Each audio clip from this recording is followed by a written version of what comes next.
நமஸ்காரம். உங்கள் அன்பிற்கும் அபிமானத்திற்கும் உரிய வித்யாபுத்திரன் விஆர் ராஜா குளத்தூர்ந்து பேசுகிறேன். ஸ்ரீ மாத்திரை நமக. இது என்னுடைய 535வது வீடியோ. நாளைக்கு பொழுது விடிஞ்சால் பங்குனி உத்திரம். இன்றைக்கி மத்தியானம் சாயந்தரமே வந்துடுறது, அரௌண்ட் 2:30 வந்துடுறது. இது உத்திரம். சில கோவிலில் சாயந்தர வேளையில் பண்ணுறவா இன்றைக்கி பண்ணுவா திருக்கல்யாணம் எல்லாம். எங்கள் கோவிலில் திருப்பதி நகரில் திருமால் முருகன் ஆலயத்தில் நாளைக்கு பண்ணுவாள். இது மாதிரி உத்திர நட்சத்திரம் பகல் வேலை இருக்கணும். ஸோ அப்போ தான் பண்ணுவாங்க.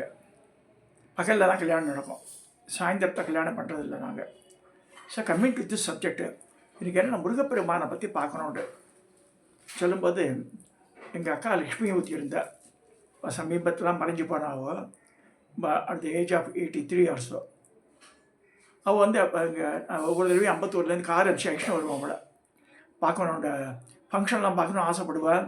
நிறைய பேர்கிட்ட பேசுவோம், பேசிகிட்டே இருக்கணும். யாரையும் பார்த்தோன்னே எல்லோரையும் விசாரிச்சுட்டு ஒவ்வொருத்தருக்கும் நிறையா பேர்கிட்ட பேசிகிட்டு இருப்போம். கோவிலில் வந்தால் சேர் போட்டு கொத்தி வச்சுருவாள். அவளை பேசிகிட்டு இருப்போம். அவள் சொல்லுவோம், செகண்ட் டாக்டர் மேரேஜ் போன வருஷம்தான் ஆச்சு. ஜனவரி மாதம் 24 அந்த இது ராமர் கோவில் கும்பாபிஷேகத்து அன்றைக்கி ஜனவரி மந்த்து நடந்தது. ஸோ இந்த திருக்கல்யாணம் கோவிலில், நம்ம எங்கள் கோவிலில் இந்த பங்குனி உத்திரத்துக்கு ஈஸ்வரனுடைய கல்யாணம் நடக்கும். அதே மாதிரி 3வது சனிக்கிழமை கிட்டத்தட்ட புரட்டாசி மாதத்தில் பெருமாள் கல்யாணம் நடக்கும். அதே மாதிரி ஐப்பசி மாதம் கந்தசஷ்டி முடிஞ்சோடனே முருகரோட கல்யாணம் நடக்கும். இந்த மாதிரி இருக்கும். ஸோ ஆக்சுவலாக பங்குனி உத்திரம் பரமேஸ்வர கல்யாணம்ன்ற தவிர சிவபுராணத்தை பார்த்தா திங்கக்கிழமை நடந்ததுன்னு போட்டு தவிர பங்குனி உத்திரம் போடல. பார்த்தேன் நான் அதை. ஸோ நம்ம அதுக்கு வேண்டாம். இந்த சப்ஜெக்டு முருகரோட சப்ஜெக்டு. விவேக் சர்வேஸ்வரர் என்னுடைய நண்பர் சாந்தோமில் இருக்கார். அவர் அது ஒரு டாபிக் அனுப்பிச்சிட்டார். முதல் தடவை அனுப்பிச்சிட்டார். ஒரு 10 days முன்னாடி அனுப்பிச்சிட்டார். நானும் நல்லா இருக்குது சார், கட்டாயம் பேசுகிறேன்னேன்.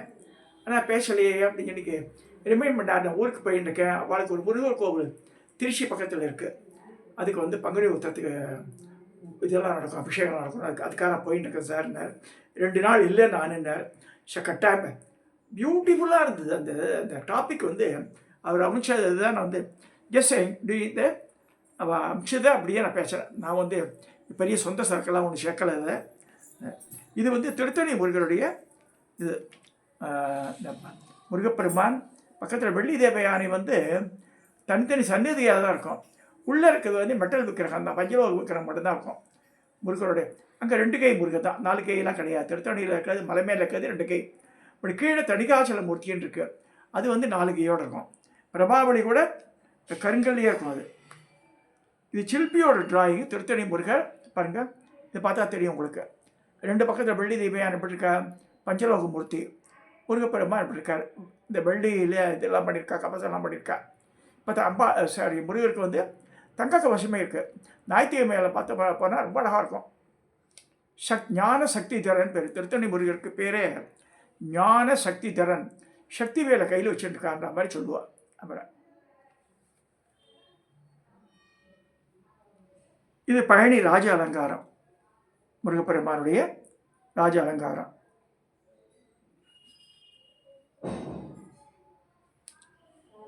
இது யூடியூப்லேருந்து எடுத்தது. யூடியூப் பண்ணுறேன், இது கூகுள்லேருந்து எடுத்தேன். ரொம்ப அழகாக இருந்தது. வெள்ளி தேவ சின்ன பொண்ணாக இருக்கா அவள் 2 பேருமே.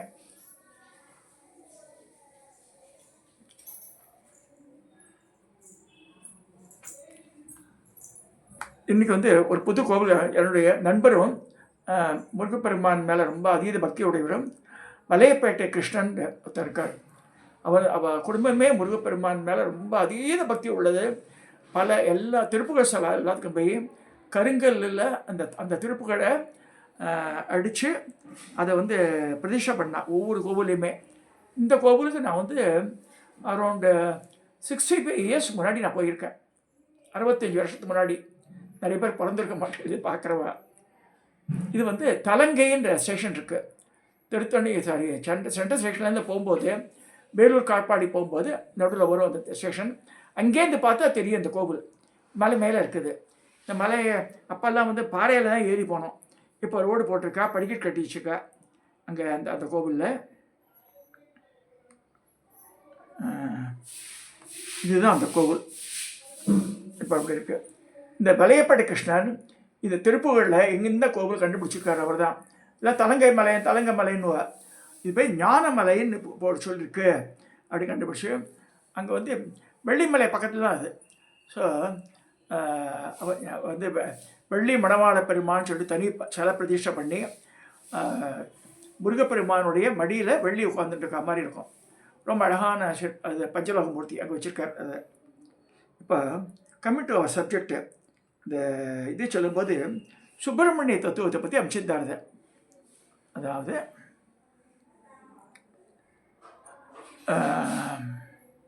ஹிருதயம்ன்றது ஒரு குளம், அதுவே தான் சரவண பொய்கைன்னு சொல்லியிருக்கு.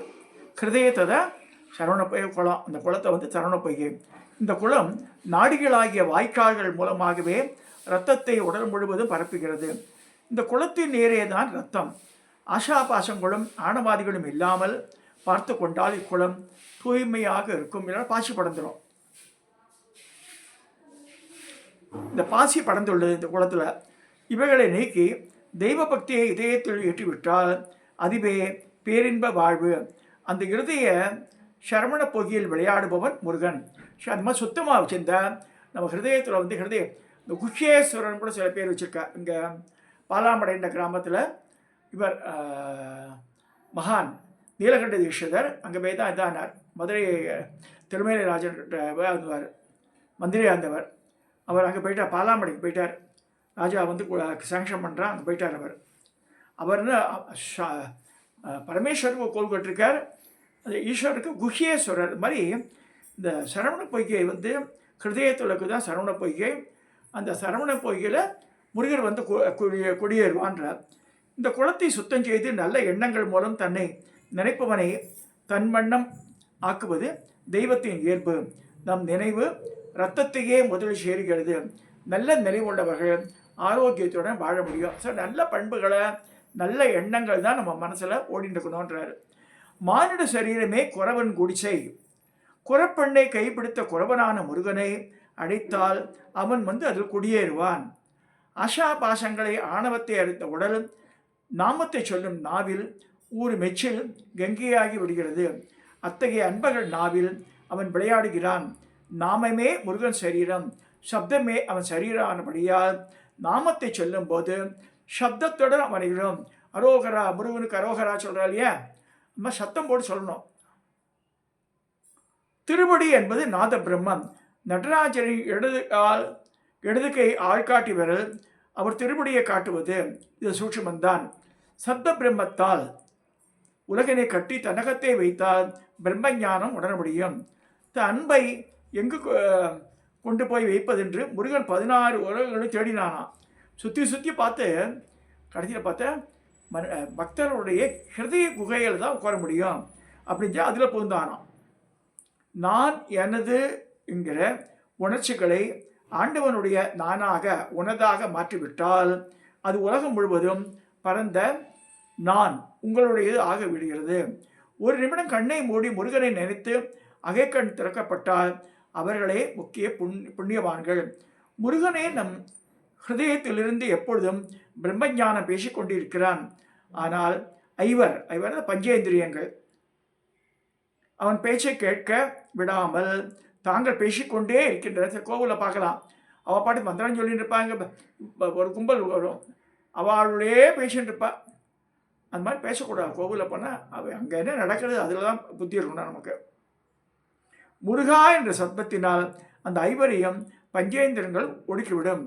ஜீவர்களுடைய கருணை காரணமாக தனக்கு நெற்றிக்கண் வேண்டாம் என்று தீர்மானித்து விட்டார் முருகர். 6 முகம் 12 ஆயுதம் ஏந்திய கைகள்.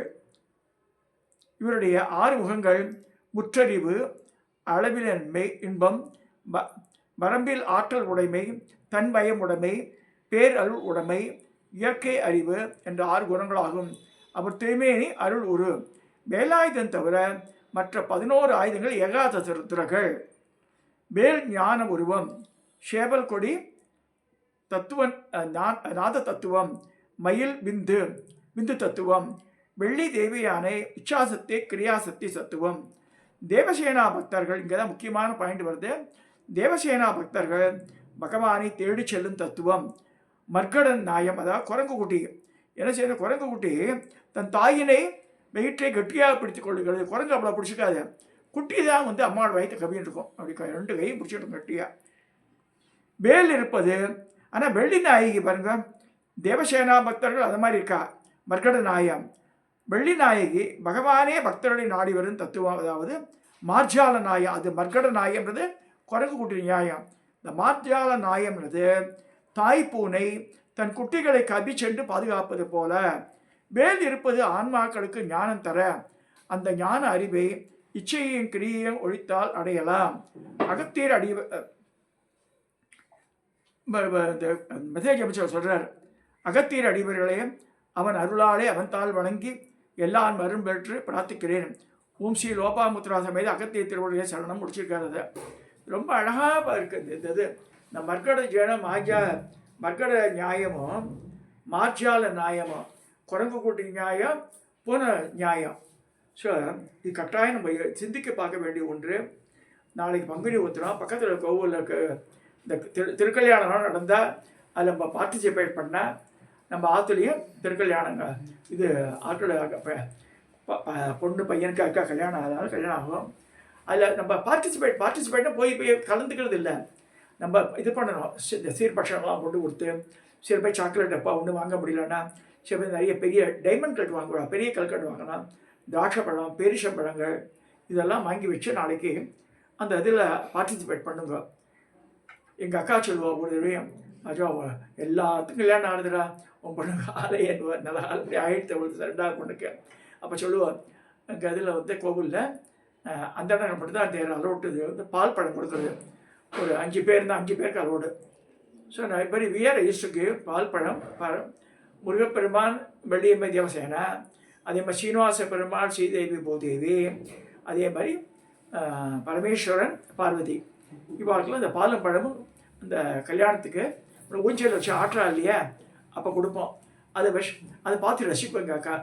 டாயம் வர பார்த்துல நட வரணும்னா மாதிரி நீ எப்போ கொடுக்க போகிற மாப்பிள்ளைக்கு அப்படின்வா. நல்லபடியாக ஆகிடுத்தது. அவ்வளோ இருந்து பார்த்துட்டா. இப்போ தான் சமீபத்தான் காலமானாவோ. இதெல்லாம் எதுக்கு சொல்ல வரேன்னா, ஊஞ்சல் போடுறதுனால நம்ம வந்து மனசுக்கு இதுவாக என்ன சொல்கிறது அலப்பாயிருது இல்லையா, அதை அடக்கணும்னா ஊஞ்சல் சேவை பண்ணி ஆகணும்னு சொல்லியிருக்கேன். அது மாதிரி எதாவது பண்ணுங்க நாளைக்கு போய். அதாவது யாரோ பண்ணுறாங்க போய் சாப்பிட்டு வருது, அது பிரயோஜனம் இல்லை. நம்ம பார்ட்டிசிபேட் பண்ணி பண்ணுறது கொஞ்சம் ஒரு திருப்தி, நம்மளும் பண்ணோம் அதைன்னு சொல்லிட்டு. ஸோ இதெல்லாம் சொல்லி இந்த வீடியோவை நிறைவு செய்கிறேன். சப்ஸ்கிரைபர்ஸ் பார்க்குறேன். ஒரு நாள் 1-2 பேர் கூட வரமாட்டேன், ரொம்ப கஷ்டமாக இருக்குது. என்னுடைய இது வந்து 4300 வந்திருக்கு. 5000 அட்லீஸ்ட் தாண்டணும் வச்சுருக்கேன் இந்த மாதம் கடைசிக்குள்ள. கொஞ்சம் சப்ஸ்கிரைப் பண்ணுங்க, ஷேர் பண்ணுங்க, ஃப்ரெண்ட்ஸ்கிட்டலாம் சொல்லுங்க, பார்க்க சொல்லுங்க. நான் அதுக்கெல்லாம் பார்க்குறதுக்கெல்லாம் காசெல்லாம் வாங்குறதில்ல. யார் வேணால் சொல்லலாம் இல்லையா, எதையோ பார்க்குறா, ரப்பர் பேண்டை வச்சு விதமாக பண்ணலாம் அது பார்க்குறா, இது பார்க்க மாட்டேன். ஸோ டிவைன்லி சப்ஜெக்ட் யாரும் அவ்வளோவா இன்ட்ரெஸ்ட் காமிக்கிறது இல்லை. இங்கெல்லாம் சொன்னால் தான் பார்ப்பா அதை. ஸோ இதோட இந்த வீடியோவை நிறைவு செய்கிறேன். தயவுசெய்து சப்ஸ்கிரைப் பண்ணுங்க, ஷேர் பண்ணுங்க, லைக் பண்ணுங்க.